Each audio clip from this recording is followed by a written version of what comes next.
എല്ലാവർക്കും good morning. Media ഡെയിലിയിലേക്ക് സ്വാഗതം. എൻ്റെ പേര് അബിയ സൽമൻ. ഇന്ന് നമുക്കൊരു വാർത്ത ആയാലോ? സോഷ്യൽ മീഡിയയിൽ വൈറലായൊരു കൊച്ചു മിടുക്കൻ്റെ വീഡിയോ കണ്ടാലോ? നിങ്ങൾക്ക് ജീവിക്കുന്ന ചേട്ടന്മാരെ നോക്കി ഇതൊക്കെ എന്താണ് കാണിച്ചു വെച്ചേക്കുന്നത്?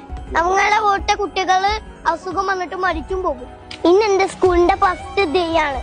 എന്നെ പോലത്തെ കുറെ കുട്ടികൾ സ്കൂളിൽ പോണ വരികയാണ്. ഇനി എല്ലാരും അങ്ങോട്ട് നോക്കിയേ, ഇവിടെ മൊത്തം വേസ്റ്റ് ഇട്ടിട്ട് തീറ്റയാക്കി വെച്ചേക്കുന്നതാ. കണ്ട, ഇത് എല്ലാവരും വേസ്റ്റ് ആണ്. നിങ്ങൾ ഇങ്ങനെ വേസ്റ്റ് ഇട്ടിട്ട് അപകടത്തിൽ ആകുന്ന കുട്ടികളാണ്. നമുക്ക് കുറെ അസുഖം വന്നിട്ട് കടുപ്പാവും. ഇവിടെ മാത്രമല്ല, ആ സ്കൂളിൽ പോലെ വരിയിലും വേസ്റ്റ് നിറച്ച് കിടക്കുന്നുണ്ട്.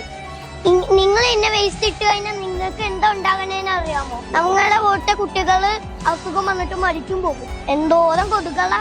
ഇതൊക്കെ നിങ്ങൾ ഉണ്ടാക്കുന്നതാ. ഈ നടക്കുന്ന വരിയിൽ എന്തിനാ ചേട്ടന്മാരെ വേസ്റ്റ് ഇടുന്നത്?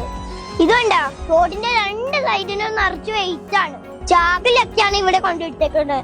എന്നെ പോലത്തെ കുറെ കുട്ടികള് പഠിക്കാൻ പോണ ഈ വരി കൂടിയല്ലേ.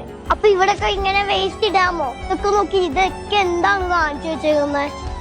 എല്ലാവരും സ്ഥലമുണ്ട് കൊണ്ട് കളയാൻ. അതെന്താ അത് നോക്കിയേ, ഇവിടെ കുറെ വേസ്റ്റ് ഉണ്ട്. ഈ വേസ്റ്റ് ആണ് നമുക്ക് എന്തോരം അസുഖം വരീന അറിയോ? എന്തോരം പൈസയാണ് നമ്മൾ ആശുപത്രി കൊണ്ടു കൊടുക്കുന്നത്. ഞങ്ങളൊക്കെ കഷ്ടപ്പെടുക്കല്ലേ നിങ്ങള് കാരണമാണ് എല്ലാ കുട്ടികളും ആശുപത്രി കിടക്കുക. ഇത്രേ ഭംഗിയല്ലെന്നാണ് നമ്മൾ നശിപ്പിക്കില്ലേട്ടാ. ആരും ദേഷ്യപ്പെടുത്താൻ പറഞ്ഞല്ലേട്ടാ. ഞങ്ങൾക്ക് ജീവിക്കുന്ന ചേട്ടന്മാരെ. ഇനി ആരും ഇവിടെ ഒന്നും വേസ്റ്റ് ഇടല്ലേ. നമ്മുടെ സംസ്ഥാനം ഏറെ ബുദ്ധിമുട്ടുന്ന ഒരു പ്രശ്നമാണ് മാലിന്യ സംസ്കരണത്തിന് പലതരത്തിലുള്ള പദ്ധതികൾ ആവിഷ്കരിച്ചിട്ടുണ്ടെങ്കിലും ശാശ്വതമായ ഒരു പരിഹാരം ഇന്നും നമുക്ക് കണ്ടെത്താൻ കഴിഞ്ഞിട്ടില്ല. കുറച്ച് നാളുകൾക്ക് മുമ്പ് എറണാകുളം ജില്ലയിൽ ബ്രഹ്മപുരത്തെ മാലിന്യ കൂമ്പാരത്തിന് തീപിടിച്ചത് നമ്മെ എത്രമാത്രം ഭീതിപ്പെടുത്തി.